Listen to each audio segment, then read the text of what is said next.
What is up, you guys? Welcome back. This is another episode of The Reading Spot, and I can see that you have made your way back here yet again for another good book, right? And Franklin is here. Frank! Say hey. Franklin says hello. Yeah. Also, Javante the fish says hello.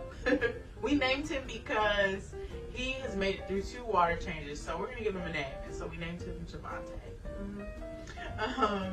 Yeah, so tonight's book is all about holding on to things, right? Keeping them, holding them, holding on to grudges. So tonight's book is called The Grudge Keeper.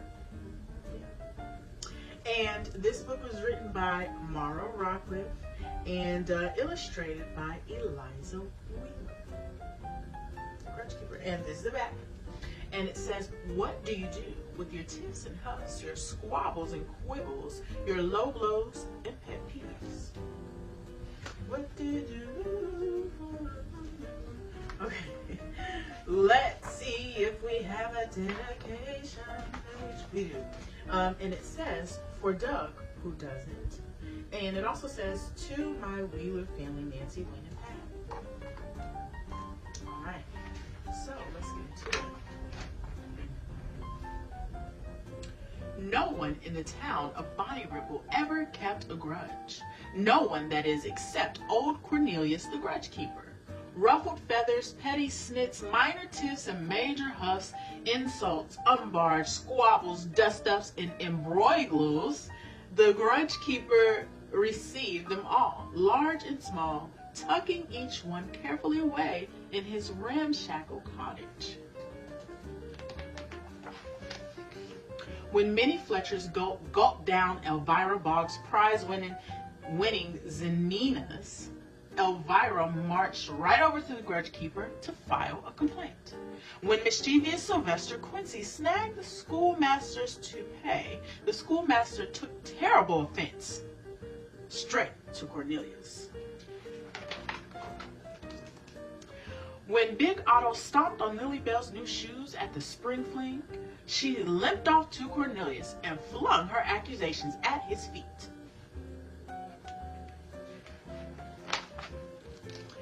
As time went by, the grudges piled up. They filled the fireplace. They overflowed the tub. Cornelius jammed them and crammed them into every crack and corner, but they kept on coming. Then one day, the wind rose. At first, it was a gentle breeze. Laundry fluttered on the lines. Lily Bell's best flowered bonnet skipped away. Big Otto captured it and brought it back. But Lily Bell just grumbled that the petals were all out of place. Soon the wind grew stronger. Shutters shook and covers rattled. Minnie Fletcher's fresh baked lemon pie slid off the windowsill and landed on Elvira's cat.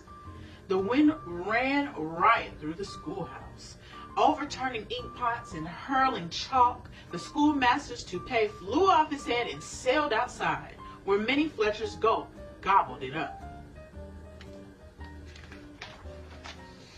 Night fell, but no candle would stay lit.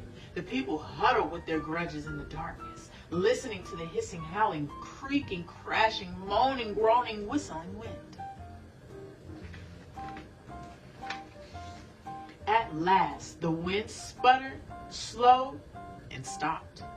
The townspeople crept out into the morning light, clutching their new grudges. They set off for the Grudge Keeper's cottage. But what was this?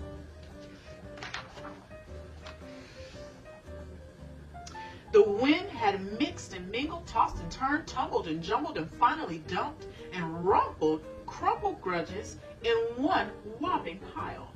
Nothing was where it should be. Squabbles were scrambled with quibbles. Low blows rested high up in the pile. High dudgeon had drifted down low, and left-handed compliments had landed on the right-hand side.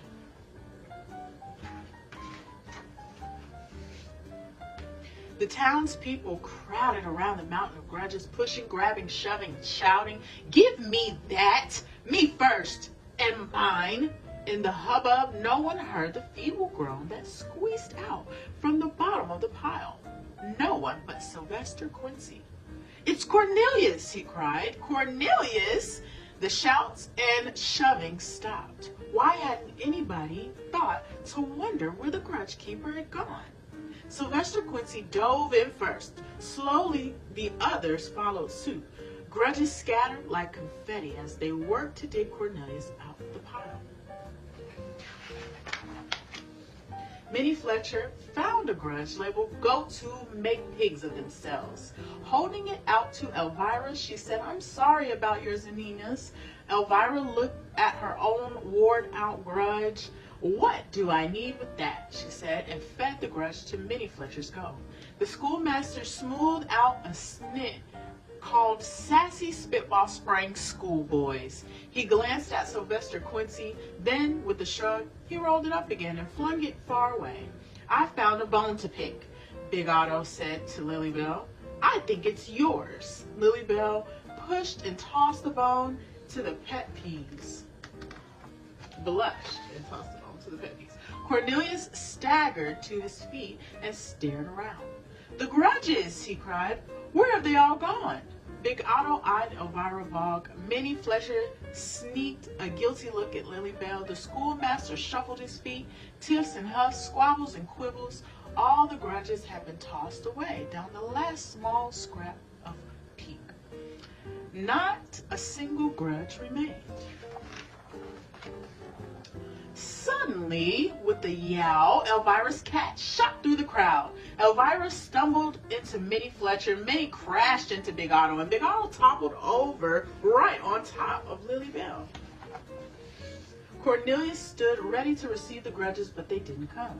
Instead, Minnie helped Elvira to her feet. "Nice bumping into you," she said. "I've fallen for you, Lily Bell," Big Otto said. "Please marry me." Lily Bell laughed. "I guess I've fallen for you too." Everyone cheered except the schoolmaster, who scowled at Sylvester Quincy. "Don't think I didn't see you pulling that cat's tail," he said, and then he winked. Everyone in town turned out for the big wedding. Elvira Bogg sneaked cake under the table until Minnie Fletcher grinned and told her, "You can't get my goat." And when Big Otto waltzed his brand new bride into the punch bowl, Lily Bell just giggled. "You're not mad?" he asked. "Of course I am," she said. "Mad about you," for no one in the town of Bonnie Ripple ever kept a grudge. Not even Cornelius. What with overflowing cupboards full of friendliness, shelves stuffed with smiles, and tabletops heaped high with hugs, he simply didn't have the room. And that is the end of our book. Okay, so you know what I'm going to say. Every book has its lesson. And the lesson in this book was simply, don't hold grudges. You know what? Sometimes we get so upset about things that we think are so huge and seem so big to us at the time. And when we sit back and we have a chance to really think and go back and reflect on those things that we had problems with, or that we reacted or overreacted to, we like to sit and think that maybe that wasn't so big or bad after all. And then another part of this is to accept responsibility for the things that you say and do that may hurt others. Never underestimate the power of apology. Okay? All right, so also do not forget to use your word of the week for engage. The word is engage, yes, and see how you can use engage in your vocabulary and broaden your horizons and use your words. Okay? Now don't forget, you guys can always email Franklin if you have a question or you need advice. Email Franklin. Ask Franklin. His email is turtlefrank. That's TURTLEFRANKK. That's 2 K's @gmail.com. Okay? Send Franklin your emails. He is very nosy. We will read them every Sunday. We will read your emails. All right, you guys. So that is all the time that we have for tonight. Frank. Javante. Say goodbye. All right, you guys.